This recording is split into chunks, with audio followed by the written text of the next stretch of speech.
2 Crônicas, capítulo 14. O pessoal da mídia já deu spoiler ali. O tema da mensagem hoje é removendo o altar da idolatria. É nessa hora que o crente fala assim: pastor, vamos embora, porque eu não sou mais idólatra. Eu vou provar para você que a gente é mais idólatra, às vezes, irmão, do que alguém que guarda uma imagem de escultura em casa. E hoje pela manhã foi tão maravilhoso, né, Paulo, Dani? Foi tão bom que eles voltaram, ó, né? E essa palavra vai mexer com você. Quando procura, cadê meus obreiros? Desse lado aqui, quem está aqui pela primeira vez, levanta sua mão. Quem está aqui? Amém, glória a Deus. Bem-vindo, Ian, Alife, as outras eu não sei, e o Guilherme. Deus abençoe, viu, queridos? Tem mais alguém que está aqui pela primeira vez? Fique sua mão levantada assim, ó, só para os obreiros entregar a você aí um cartão postal da igreja. Desse lado de cá, quem está aqui pela primeira vez? Uau, bem-vindo, querido, Deus te abençoe. Bem-vinda, Deus te abençoe, viu? Amém, Deus abençoe. Bem-vindo, irmão ali, Deus abençoe. Isso, glória a Deus. Tem uma mensagem aí para o seu coração. Tem aí as programações também da igreja, e um convite também para você participar da nossa escola de formação, tá bom? Deus abençoe sua vida, em nome de Jesus. O tema da mensagem é esse aí, querido, ó, removendo o altar da idolatria. Uau, meu Deus, que tema, pastor. É isso mesmo. Eu tenho relutado pregar essa mensagem já tem mais de meses, mas orando a Deus, o Senhor nos autorizou a trazer essa mensagem hoje. Amém? 2 Crônicas 14. Projeta para mim a Bíblia lá, querido, por favor. Quero ler lá com você. 2 Crônicas 14, a partir do versículo 1. Isso. Vou apagar aqui. Isso. Se puder apagar essa luz aqui também, nos ajuda. 2 Crônicas 14, versículo 1. Isso. Põe na Nova Almeida atualizada. Isso aí. Muito bem. Amém, querido? Preste atenção que o texto diz, ó: Abias morreu e eles o sepultaram na cidade de Davi. E Asa, seu filho, reinou em seu lugar. Nos dias dele, a terra esteve em paz durante 10 anos. Diga comigo: a terra esteve em paz durante 10 anos. Amém? Preste atenção ali, irmão, ó. Nome muito bonito para você pôr nos seus filhos aí, ó. Abias, Asa, né? Tudo nome top, ó. Abias morreu e eles sepultaram na cidade de Davi. E agora? Asa, seu filho, assumiu o seu lugar. Abias era um rei, e o seu filho Asa agora assume o seu trono, né? Nós estamos aqui no período da monarquia, e também no período da dinastia, onde esse reinado ele é passado de pai para filho. E é muito interessante você entender o contexto dessa situação, para você compreender a aplicação da palavra nessa noite. Então vamos lá, versículo 2. Asa, né, que agora é constituído rei, fez o que era bom e reto aos olhos do Senhor. Preste atenção. Ele fez o que era bom e reto aos olhos do Senhor, seu Deus. Preste atenção, querido. Quando a Bíblia fala assim, ele fez o que era bom e reto aos olhos do Senhor, significa que ele foi aprovado no que ele fez. Significa que Deus olhou e viu e aprovou o que ele fez. Deus se agradou do que ele fez. Deus se agradou da forma que ele andou, da forma que ele conduziu. A Bíblia diz lá em Gênesis, lá no início de tudo, que existia um homem chamado Enoque. E Enoque andou com Deus. E Deus fez o que com ele? O tomou para si. Eu até disse pela manhã que eu tenho um pastor amigo da presbiteriana que chama Enoque. E toda vez que eu encontro ele, eu falo com ele assim: você ainda está aqui por quê? Porque o da Bíblia foi tomado para si, né? Então, querido, olha só.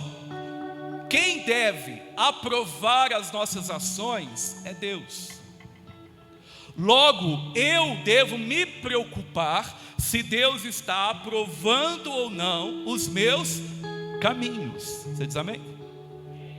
Quem deve aprovar as nossas ações é Deus. Logo, a minha preocupação, todo o meu empenho, todo o meu esforço deve ser nesse caminho que a gente chama da vontade de Deus.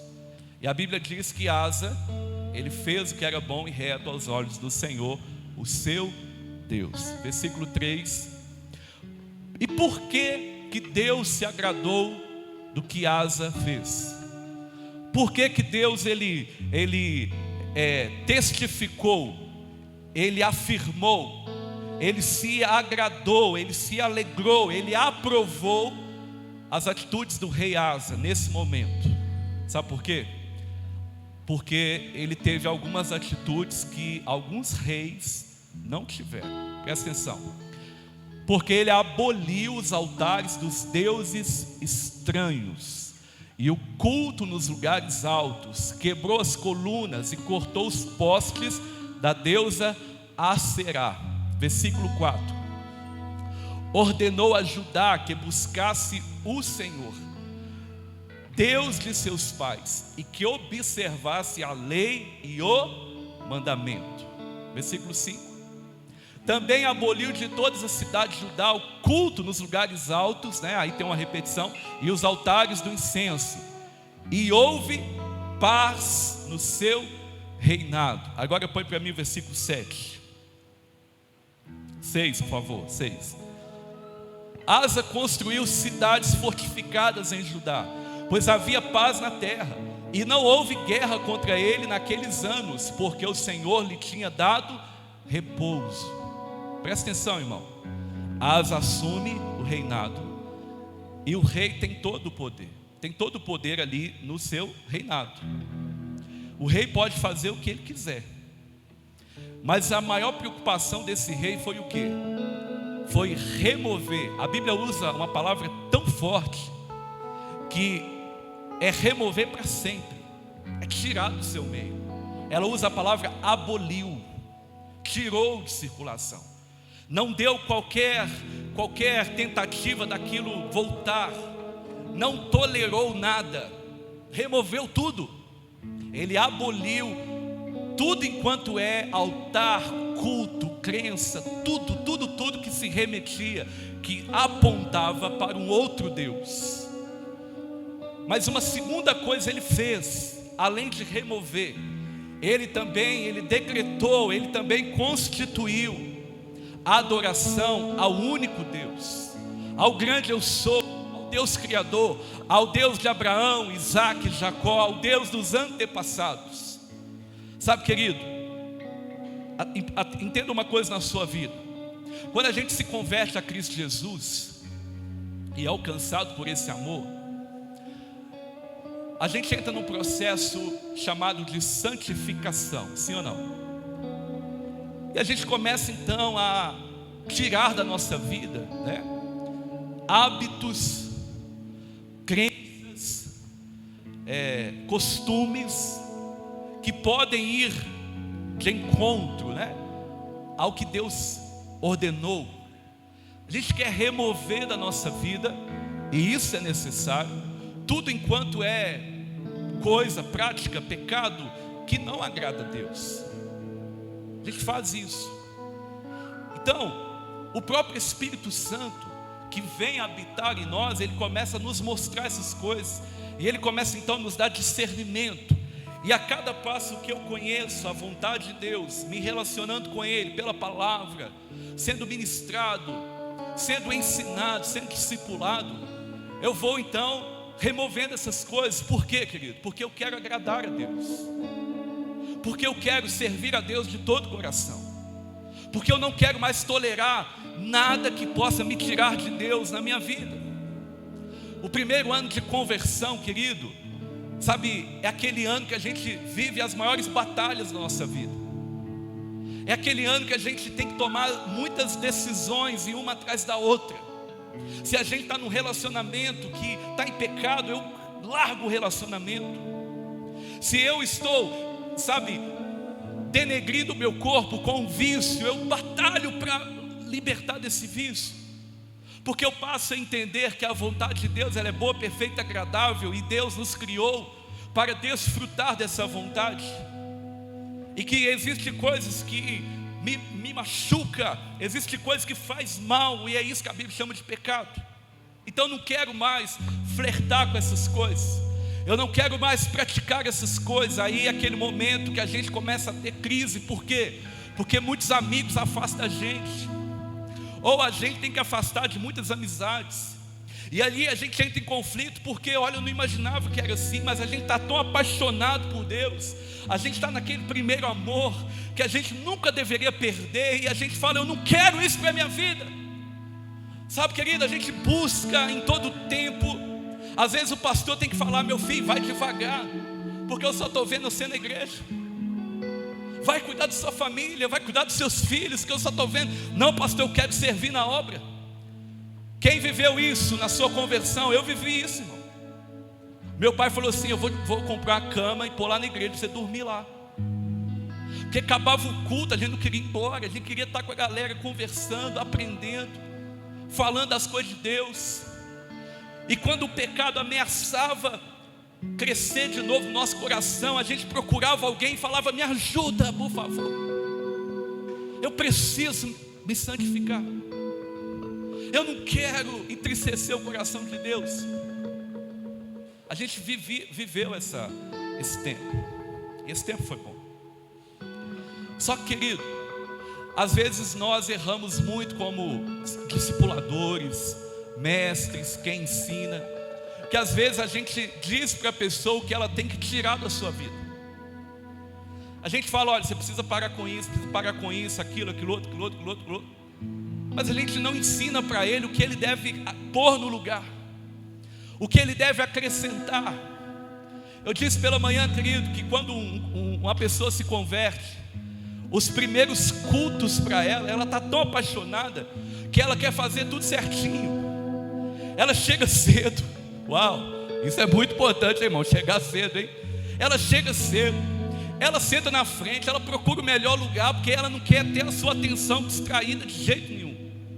Mas é mais engraçado na hora da adoração, porque o crente que já está aqui, ele sabe mais ou menos que na hora da adoração, eles fecham os olhos, eles estendem as mãos, terminam a música, eles batem palma. Se a música é de celebração, eles já sabem o ritmo, alguns nem tanto, mas a maioria já sabe o ritmo, né? E vai, só que o novo convertido, ele chega e fala assim, e agora o que eu faço? Outro dia um irmão que chegou agora, e graças a Deus está vivendo uma grande intimidade com Deus, ele falou assim, pastor, por que vocês passam de costa para o altar? Né, nós tivemos que explicar para ele, olha, querido, o altar hoje é o nosso coração, isso aqui é uma plataforma. O altar é o nosso coração e é lá que Deus habita. Mas por quê, irmão? Porque ele aprendeu nessa cultura que não se pode ficar de costa para o altar. Está entendendo? Agora esse novo convertido, ele chega e ele está lá na adoração e ele fala, o que eu faço agora? Será que agora é hora de levantar a mão? Será que agora é hora de ajoelhar? Tem uma irmã de joelhos, vou ajoelhar também. Ele fica ali. E ele começa a entrar em crise, que ele fala, eu quero fazer como eles, mas eu não sei. Irmão, é por isso que a igreja, ela precisa trabalhar bem forte a consolidação de novas pessoas. É fazer com que aquele jovem, aquele adolescente, sabe, aquele casal que está chegando, ele faça parte dessa família. Irmão, você que está aqui nessa igreja, você que já é missão em vida, você precisa, irmão, ficar de olho em quem está chegando aqui. Você não pode olhar só para você, não. Você precisa se importar com quem está chegando. Alguém outro dia me disse assim, pastor, eu não conheço ninguém mais na igreja. Eu falei, é porque você não se relaciona. Se você se relacionar, você vai conhecer. Não vai conhecer intimamente todo mundo, mas você vai saber, fulano é lá da igreja. Por quê? Porque você vai notar as pessoas. Irmãos, por que estou contando essa etapa na vida de um novo convertido? Sabe por quê? Porque eu queria que você voltasse nesse lugar. Eu queria que você voltasse nesse tempo agora, que você lembrasse de como que era o seu fervor espiritual, de como que era a sua paixão por Jesus, de como que você estava disposto a obedecer a palavra dele. de como você removia facilmente da sua vida coisas que poderia ameaçar o seu relacionamento com Deus. Eu queria que você lembrasse disso. O contexto aqui do rei Asa é exatamente isso que aconteceu. O rei Asa não só removeu, mas ele trouxe de volta o culto a Yahvé. Ele trouxe de volta o culto ao único Deus. Tem muita gente que está removendo coisas da sua vida, mas não está acrescentando Cristo. E querido, não sei você, mas todo lugar que fica vazio, ele tende a ser ocupado. Presta atenção lá na sua casa. Deixa um cômodo vazio na sua casa para você ver. Tudo que você não usa, tudo que não presta, que deveria ser jogado fora, você coloca lá no cômodo. E dali a pouco você começa a chamar aquilo de quarto da bagunça. É ou não é? É só lá em casa que tem isso? Não, né, irmão? A cara da minha esposa. É só lá em casa que tem? Tem lá, Cristina? Tem lá, Márcia? Tudo, todo lugar vazio, irmão, ele tende a ser ocupado. Por isso que há uma expressão que a mente vazia é oficina do diabo. Coração vazio dá lugar àquilo que é te apresentado. Aí você passa a não filtrar mais e vai recebendo. Sabe, o rei Asa, ele aboliu, mas ele determinou, ele trouxe um culto ao único Deus. E olha o versículo 7, o que ele fala ali, olha.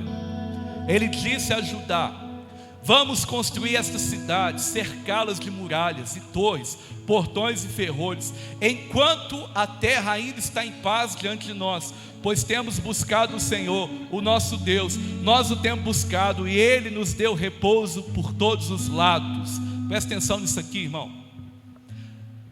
O rei assume o trono, remove tudo enquanto é culto pagão, tudo enquanto é coisa que não revela Deus, não adora Deus.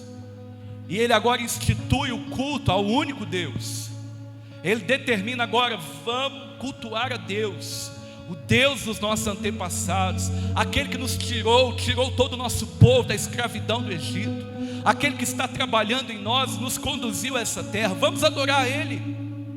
Sabe, e a Bíblia diz que nesses 10 anos houve paz. E o que o rei fez? Enquanto houve paz, sabe o que ele fez? Ele fortaleceu a cidade. Ele fortaleceu a cidade. Ele levantou muralhas, ele colocou portões. Por quê, irmão? Porque a terra estava em paz. Sabe o que às vezes acontece com a gente? A gente está vivendo um tempo maravilhoso com Deus. Tempo de paz, um tempo de tranquilidade, um tempo assim de bênção, né? Aquele tempo que a gente fala: ó, estou no óleo. Só que aí, querida, a gente começa apenas a desfrutar desse momento. E ao invés de pegar tudo que a gente está recebendo e fortalecer a nossa vida, e crescer em maturidade, sabe, em resolver coisas não resolvidas na nossa vida, a gente vai vivendo. Só que aquele quarto vazio está lá. E tudo que é coisa que deveria ser mandada fora, coisa que deveria ser jogada fora, abolida, a gente vai colocando lá, vai colocando. E sabe o que acontece? Chega um momento que a gente já não está com tanto fervor assim, que a gente já não está com tanta paixão assim, que a gente já não está com tanta disposição assim. A gente começa então lá naquele quarto e pegar uma coisa de cada vez. Isso vem, isso eu ponho aqui, isso eu coloco aqui, isso pode, ainda dá para usar. É nesse momento, querido, que a gente começa a declinar na nossa vida com Deus. Sabe, o rei Asa, ele teve uma atitude que nós, enquanto cristãos, a gente precisa ter. Talvez quando você viu ali, agora pode pôr a apresentação lá. Talvez quando você viu ali o tema dessa mensagem, removendo o altar da idolatria, você pensou assim: essa mensagem não é para mim. Eu não sou idólatra. Na minha casa não tem imagem de escultura, não tem imagem de fundição, não tem nada do que há no céu, do que há na terra, o que há embaixo da terra. Então eu estou tranquilo contra isso. Querido, nós temos uma herança religiosa e católica que diz para nós o tempo todo que idolatria é apenas adorar imagens feitas por mãos humanas.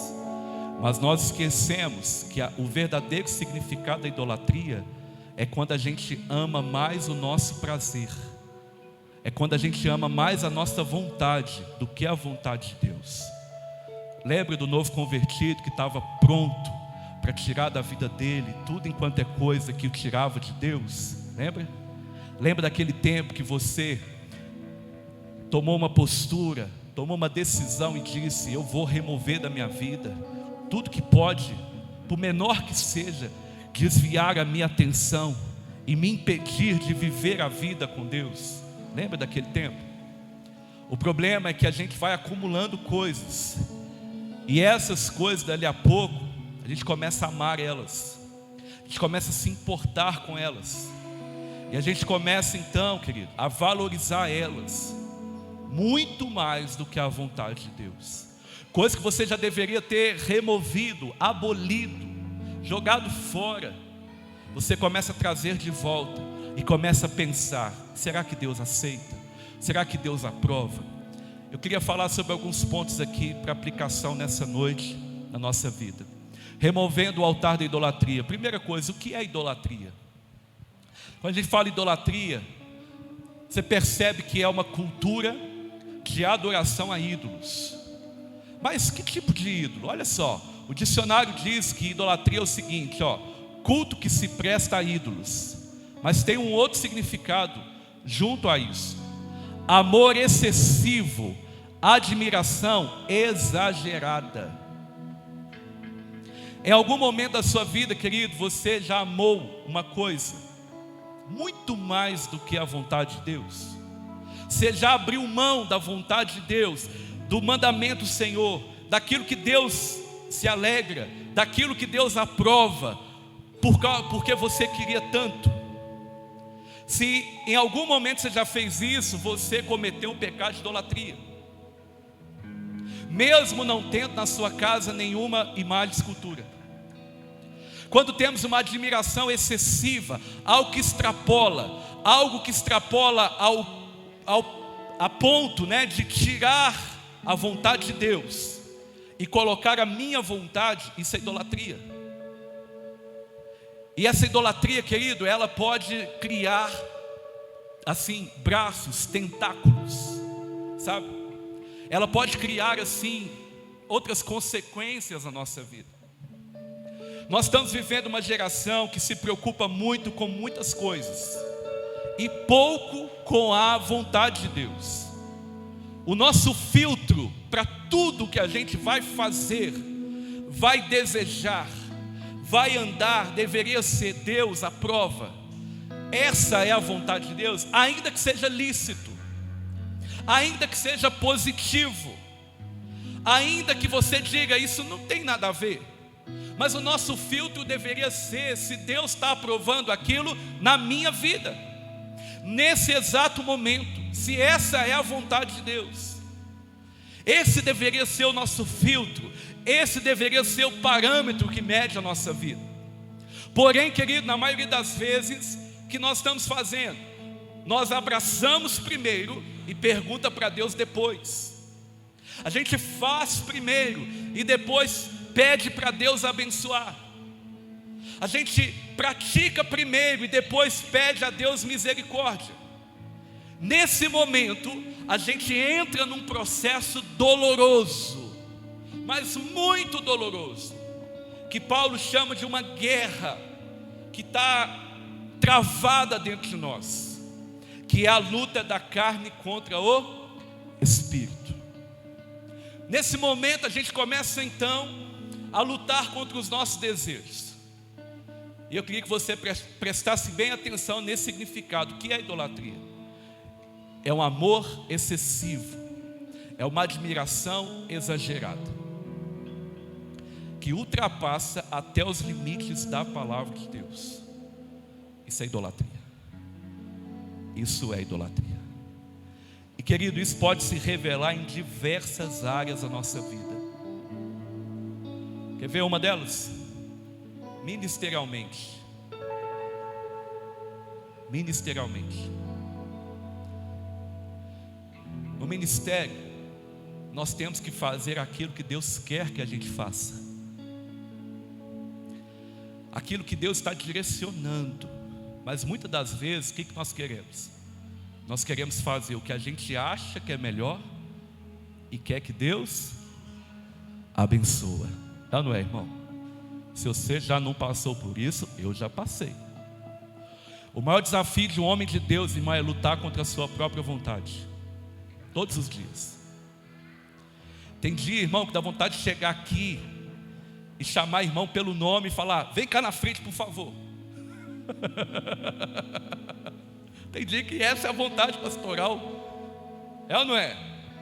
Agora você fala assim: ó, pastor, faz isso não, né? Mas tem dia que é mesmo, só que essa não é a vontade de Deus. Está entendendo? Tem dia que dá vontade de chegar aqui, irmão, e quebrar o pau contra o governo. Falar mal mesmo. Dá ou não dá, Eli? Mas essa é a vontade de Deus. Essa é a vontade de Deus. Então é uma luta constante, irmão. Em se tratando de ministério, a obra é do Senhor, não nossa. Então tem dia que essa vontade vem, mas ela vem na carne. O que nós temos que fazer? Correr para o quarto e ouvir qual é a voz de Deus, que Deus está falando. Está entendendo? Tem dia lá na sua casa que você quer chutar o balde, ir embora. Hoje eu estava vendo uma mensagem do pastor Lucinho, assim, uma mensagem rápida. Ele falou que a maioria dos jovens que saem de casa, 70% é mulher. 70% dos jovens que saem de casa é mulher. E 30% é homem. E aí aquilo me interessou. Eu gosto muito de estatística. E aquilo me interessou e ele falou assim: sabe por quê, irmãos? Porque a mulher vislumbra um mundo assim, que tudo vai dar certo. E que saindo daquela que ela chama de opressão dos pais, vai dar tudo certo. Aí o que acontece? Na maioria das vezes ela quebra a cara e volta. Por quê? Porque ela age muito a mulher age mais pela emoção. Sim ou não, irmão? Não é? Do que a razão, não é? O homem é mais racional. Então o homem pensa: ó, vou sair de casa, não tem mais o carro para me dar a volta, não tem mais a cama, não tem mais a comida no prato, né, Fábio? Não tem mais. E agora?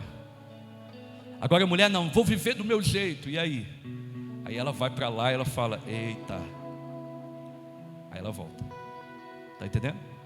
Agora esses 30% dos homens que saem de casa, a maioria deles não volta. Por quê? Porque ele pensou antes. Aí muitas vezes você tem que engolir o orgulho e ficar lá. Está entendendo? Queridos, aí ele falava assim: a primeira casa que você for deixar, está falando da casa dos pais, saia pela porta da frente. Está entendendo? Saia pela porta da frente.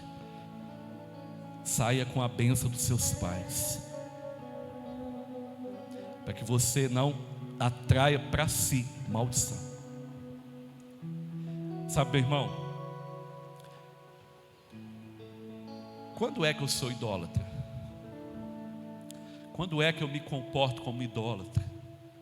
Quando eu amo mais a minha vontade, o meu prazer, a minha satisfação, a ponto de, sabe, ultrapassar a vontade de Deus.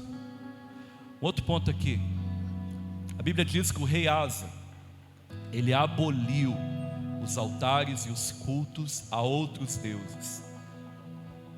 Sabe, querido, eu creio que nesse tempo, nós como cristãos, nós não podemos admitir na nossa vida nem tipo nada, sabe, nada que possa nos roubar de Deus. É um tempo que a gente precisa tomar uma decisão. Ou a gente vive, sabe, e cresce em obedecer à vontade de Deus, ou não vai dar para servir dois senhores. Não vai dar para tentar negociar com Deus. Jesus, ele disse: ninguém vai conseguir servir a dois senhores. Não vai dar certo.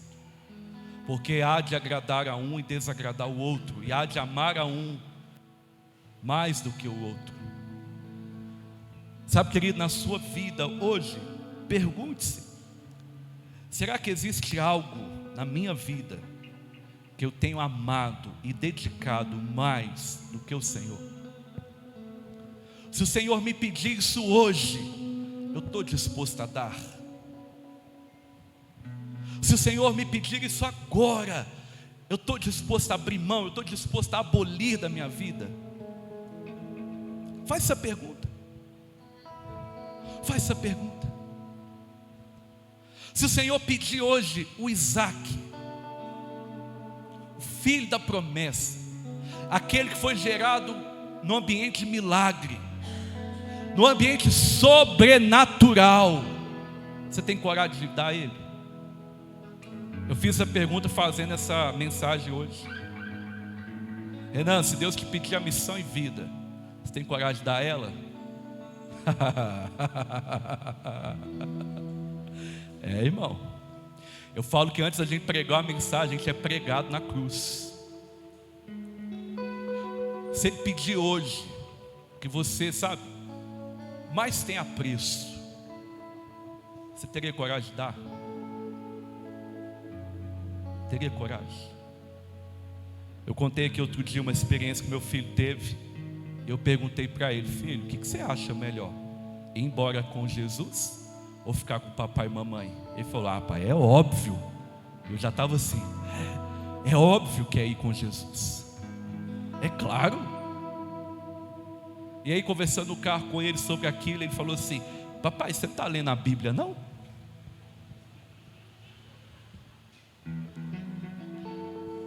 Sabia, ele está aprendendo isso na salinha, só pode. Não vai ter choro, não vai ter sofrimento, papai. Então eu quero ir com Jesus, hein?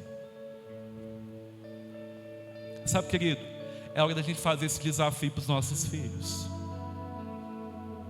Você está disposto a deixar pai e mãe por amor a Jesus? A vida com Deus é uma vida muito séria, irmão. Muito séria. Uma decisão todos os dias. Todo dia eu preciso decidir por Jesus. Todo dia.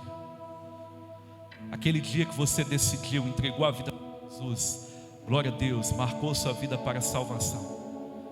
Mas se você quer viver no centro da vontade de Deus, ter paz na sua vida e triunfar em meio às guerras que a vida traz, você precisa dizer sim para Jesus em todo o tempo.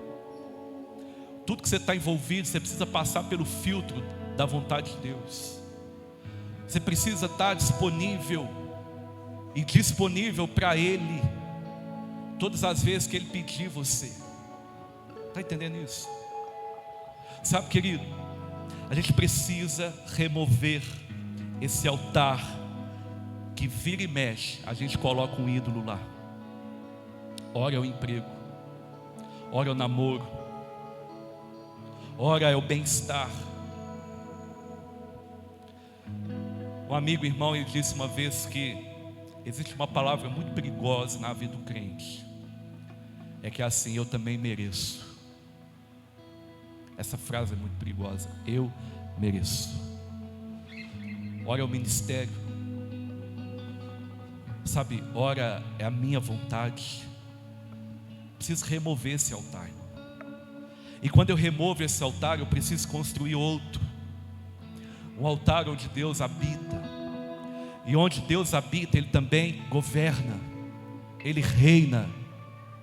Ele tem liberdade. Ele pode fazer o que Ele quiser.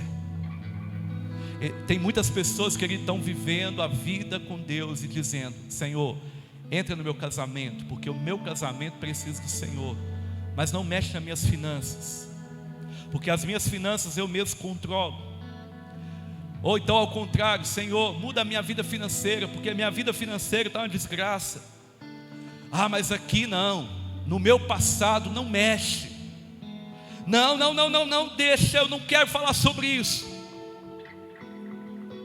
Só que exatamente esse passado não concluído, não resolvido, que está entulhando seus poços e não deixando você prosperar.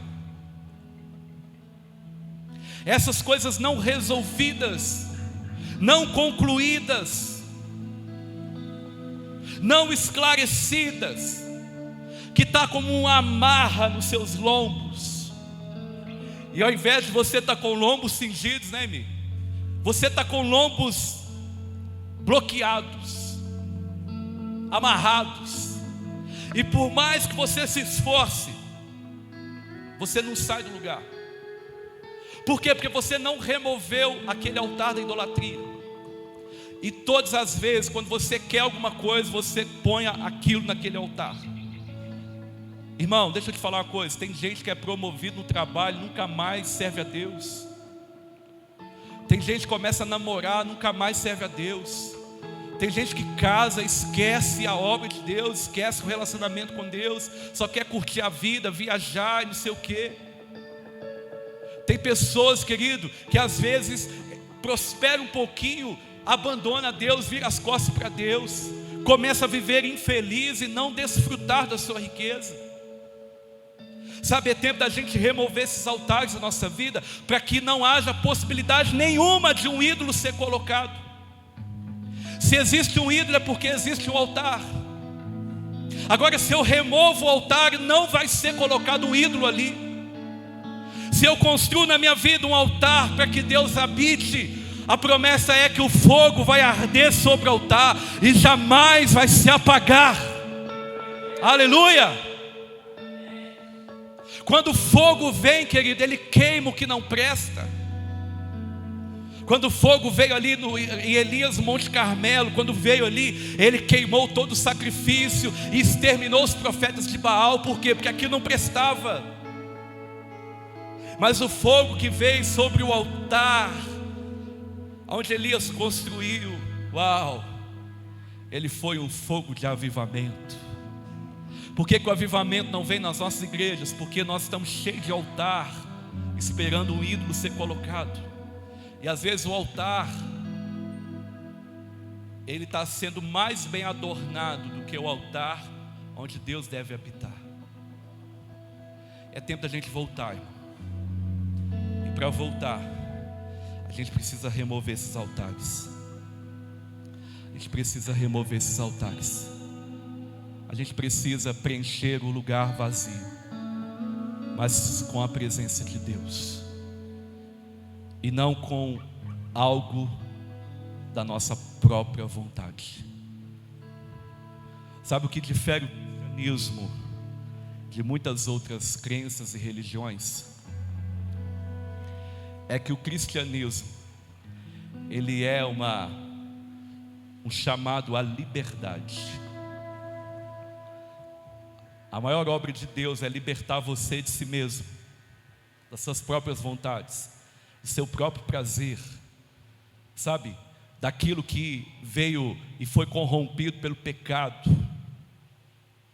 E a Bíblia diz que os que são de Deus, eles já crucificaram as suas paixões em Cristo Jesus. E agora esses estão sendo convidados a se despir, a remover, a tirar, a abolir a roupa do velho homem e a se revestir da roupa do novo homem. Esse novo homem que é uma nova criação e que agora não mais adora deuses estranhos, nem adora Deus, sabe, nos lugares, não adora deuses nos lugares altos, não está construindo altares. Mas esse novo homem que entendeu que o altar onde Deus quer habitar é o seu coração. E quando o Senhor vem e habita nesse coração, esse fogo do Espírito, que também é um fogo consumidor, todos os dias ele vai consumindo o que não presta, E Ele vai depurando e revelando a vontade de Deus estabelecida na vida de todo aquele que se rendeu ao Senhor. Você diz amém por isso? Nessa noite, querido, Deus quer que a gente remova esses altares. O rei Asa, nesse período da sua história, ele se empenhou em fazer isso. E ele teve anos de paz. Anos de paz. E a gente vê tantos outros na Bíblia que às vezes fizeram isso, mas logo depois eles estabeleceram, eles toleraram outros altares. Um deles foi Salomão, que foi, tolerando tudo enquanto é coisa. Por causa de toda a riqueza, ele foi tolerando tudo, e teve um fim trágico. Trágico. Às vezes, por causa, querido, do nosso próprio prazer, nós estamos assumindo finais catastróficos. Mas nessa noite, Deus desperta você para remover esse altar, para tirar da sua vida qualquer altar que está lá esperando um ídolo ser colocado. Talvez esse ídolo seja o seu dinheiro, talvez seja o seu trabalho, talvez seja o seu corpo. Nós estamos vivendo a geração que mais se preocupa com o corpo exterior, mas lá dentro está machucado, está vazio, está doente. Deus quer que você remova esse altar da sua vida, o altar da sua vontade, onde você quer fazer as coisas independente da vontade de Deus, onde você quer fazer tudo, mesmo que Deus não tenha dito para você fazer. Deus quer que você remova isso. Sabe, querido, e todos os dias, nós, eu, você e todos nós aqui, nós precisamos olhar e ver se ainda tem algum altar de ídolos na nossa vida. Fica de pé no seu lugar. Eu quero convidar a equipe aqui de adoração. E eu queria te convidar nesse momento. Esse é o momento do culto da palavra, que é um momento de desafios. Desafios. Que desafio é esse, pastor? É o momento que a gente se compromete com a palavra. Talvez você diga assim: pastor, mas isso é tão difícil. É por isso que o Espírito de Deus está aqui. Sabe para quê? Para te ajudar, para ajudar você. Quando você diz: eu sou fraco, o Espírito de Deus se aperfeiçoa na sua vida. Esse é o momento que a gente tem que vencer o orgulho, que a gente precisa se despir da aparência, e a gente precisa assumir: eu preciso edificar um altar onde Deus governe na minha vida. Eu preciso. Eu queria que você lembrasse. Feche os seus olhos. Feche os seus olhos. Se lembre daquele tempo que você entregou a vida para Jesus, o quanto você amava a Deus. Se lembre. Se lembre. Se lembre daquele dia que você se rendeu a Jesus. Se você não se lembrar, talvez você não teve esse momento. Se lembre. Se lembre. Como que era a sua entrega? Como que era a sua devoção? Como que era o seu fervor espiritual? O quanto você estava disposto a buscar a presença de Deus? Como que era? Era melhor ou pior do que é hoje? Se era melhor, querido, a gente precisa voltar a esse lugar. E essa é a noite de você fazer isso. Essa é a noite de você fazer isso. Até quando você vai ficar resistindo? Até quando você vai tolerar altares de deuses estranhos na sua vida? Eles não têm poder para fazer nada. Eles não fazem nada. Salmo 115 diz: eles têm olhos, mas não veem, têm boca, mas não falam, têm mãos, mas não apalpam, têm pés, mas não caminham. E todo aquele que faz e adora vai se tornar semelhante a ele. Quando um ídolo é estabelecido na nossa vida, querido, nós nos tornamos semelhante ao ídolo, inertes, infrutíferos. Mas quando esse ídolo ele é removido, querido, a nossa vida então começa a dar fruto. Aonde o Senhor nos plantou, a gente começa a dar fruto. Talvez você precisa voltar a esse lugar. Essa é a noite de você fazer isso. Feche os seus olhos. Feche os seus olhos. Ore a Deus agora. Eu me rasgo por inteiro, faço tudo, mas vem novamente. Eu mergulho na mirra ardente, mas peço que tua presença aumente. Será que a presença dele precisa aumentar na sua vida?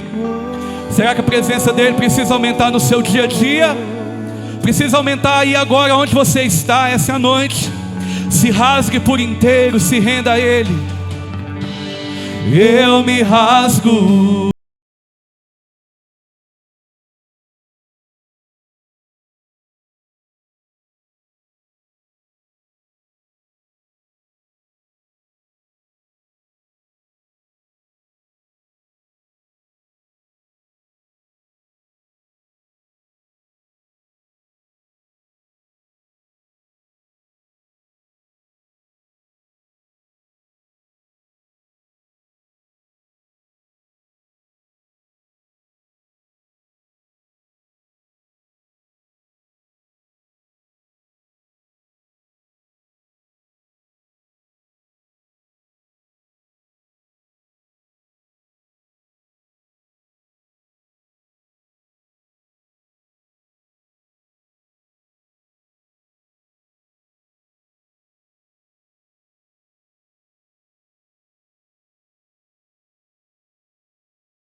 Eu me rasgo, eu me rasgo. Aleluia. Eu me rasgo. Você quer se rasgar por inteiro? Por inteiro. Você quer assumir que você precisa voltar para esse lugar, para esse lugar onde Deus se manifesta. Quer te fazer um convite. Sai do seu lugar. Saia do seu lugar, vem aqui à frente. Nós queremos orar pela sua vida, querido. Nós não conseguimos sozinhos, nós precisamos de força. Nós precisamos uns dos outros. Nós precisamos do corpo para fazer isso. Mas você só precisa hoje de uma decisão.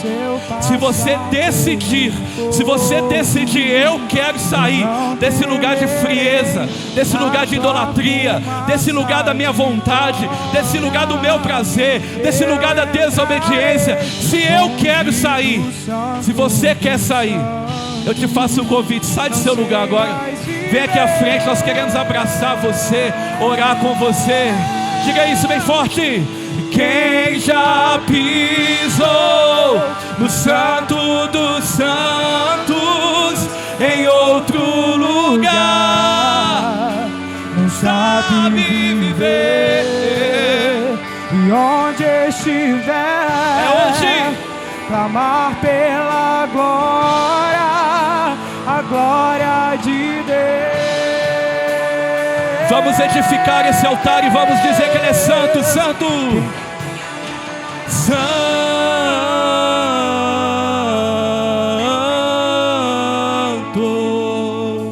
santo.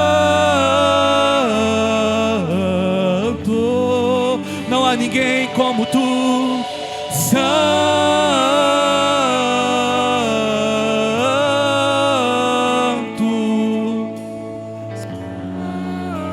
Edifique esse altar nessa noite, edifique esse altar. Ele é santo, santo,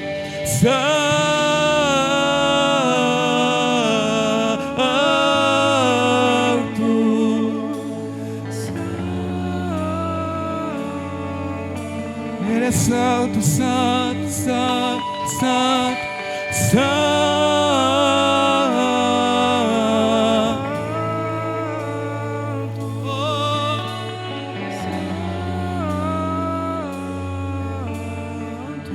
Mais uma vez, diga santo, santo.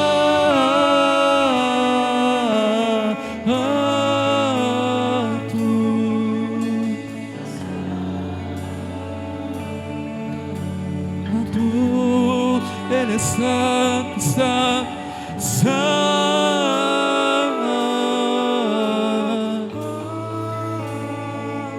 Ele é santo.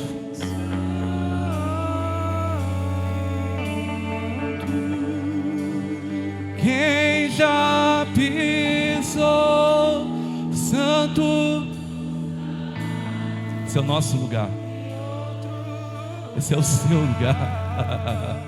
Sabe viver e onde estiver, ele clama, clamar pela glória, a glória de Deus.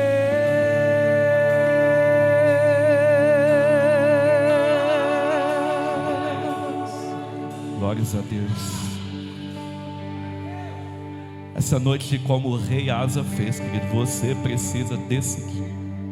Eu vou remover, sim.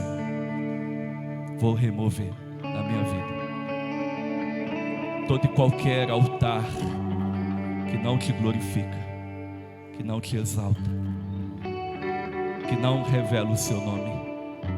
Mas eu vou construir um altar onde o Senhor governa. Talvez você está aqui, você entrou num caminho porque você abraçou a sua vontade, e esse caminho agora parece ser impossível de sair. Não é impossível, querido, não é impossível. Talvez para você é impossível, mas para Deus tudo é possível. Você precisa tomar essa decisão. Eu não quero mais esse lugar. E Ele hoje pega na sua mão e Ele te abraça e te recebe de volta. Aonde está você? Aonde está você? Aonde está você? Aonde está você? Você que não aguenta mais.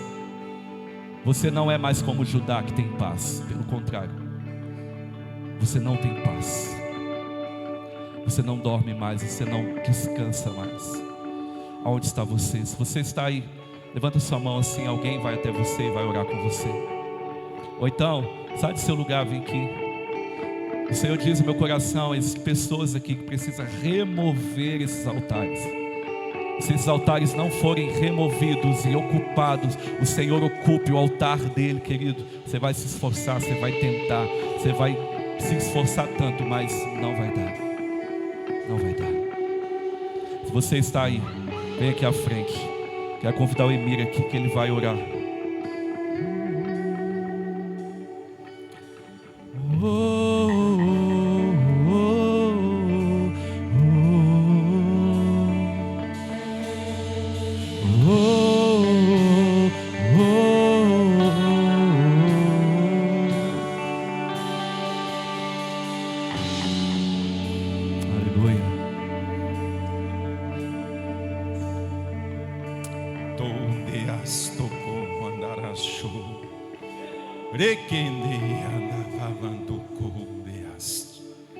Querido, se de fato na sua vida não tem esses altares construídos, que altar, pregador? A palavra do Senhor fala que a avareza também é idolatria. E a palavra do Senhor nos assegura que muitos, nesse desvairo, no afã das riquezas, se apartam de Deus. Como o pastor falou, alguns dizem: não, quando eu atingir esse objetivo, eu vou me dedicar um pouco mais a Deus. E quando atinge, se afastam de Deus. É uma idolatria. Querido, nós também temos outro altar que é muito perigoso, que são os prazeres. Você sabia que Deus é o maior interessado no seu desenvolvimento sentimental, amoroso e prazeroso? Mas para isso há princípios. E quando nós removemos esse princípio, isso se torna um altar da idolatria, muitas das vezes sexual na nossa vida. Mas você já ouviu o convite. Se você não veio, é porque ele também não existe na sua vida. Há outro altar muito perigoso que nós lidamos diretamente com ele. Nós chamamos as pirâmides dos P's: posse, prazer e poder. Tem pessoas que são esganadas para estar à frente. O simples fato de ter um chamado, um ministério, um dom, isso torna-o idólatra a isso. Eu sei que é muito prazeroso, porque Deus nos chamou para uma coisa extraordinária, para fluir na sua presença. Mas mais importante do que o meu chamado é o meu relacionamento com Deus. Tem pessoas que, se você removê-los da posição que exerce na igreja, saem, desviam. Não faça isso, querido. Mas graças a Deus você ouviu o convite, também não veio. É porque isso não sucede na sua vida. Então, deixa eu te dizer uma coisa. Diz o texto sagrado em Levítico que o fogo arderá continuamente sobre o altar e jamais se apagará. Se esses altares não existem na sua vida, é preciso que haja o fogo. Eu vou te explicar. Elias fez um desafio, 400 profetas de Baal, 450 de Azera. Falou: olha, sacrifiquem. E diz o texto que durante todo o dia eles sacrificaram e o fogo não veio.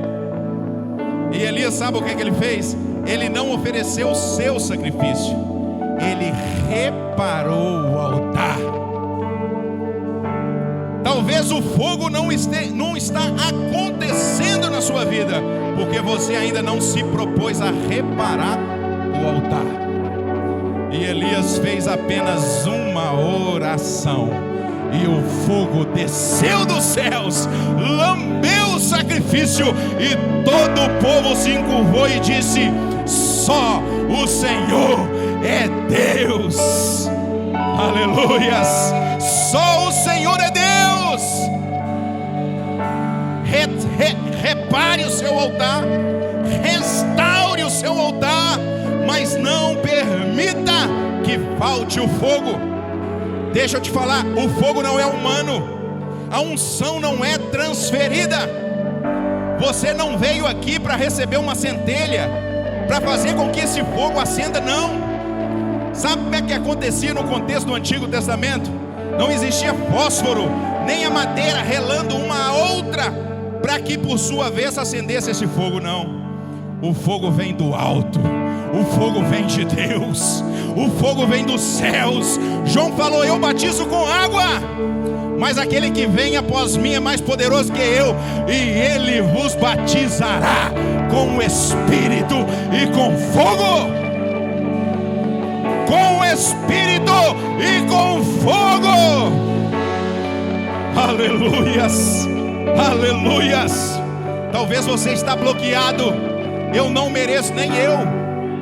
Você não merece, eu não mereço, ninguém merece. Mas eu preciso, você precisa, nós necessitamos. Como eu falei, estejam os seus lombos cingidos e as vossas lâmpadas acesas. No decorrer da semana, a sua lâmpada permanecerá acesa. Agora, volte para reabastecer, porque senão faltará o azeite. E se não tiver lâmpada nem azeite, não tem fogo sobre o altar. Mas Deus está te direcionando hoje nessa palavra. Ore comigo. Senhor, eu te glorifico pela tua presença, pela liberdade do teu Espírito. Muito obrigado por este povo, por esta igreja. Ó Deus bendito, o Senhor nos chamou para arder. O Senhor nos chamou não para ser uma represa, que por sua vez, se não for alimentada por águas, se transforma em um pântano. O Senhor nos chamou para ser um rio, e um rio flui, e um rio tem água, alimenta, gera vida. Muito obrigado pelo poder da tua palavra, pela tua presença, pelo teu Espírito, pela comunhão dos santos. Permaneça conosco, permaneça em nós e flua através de nós, para o louvor do teu nome, em nome de Jesus. Amém, amém e amém. Querido, Deus abençoe a sua vida, que você tenha uma semana extraordinária, fluindo, queimando, reluzindo, iluminando, temperando aonde quer que você for. Amém? Estenda suas mãos.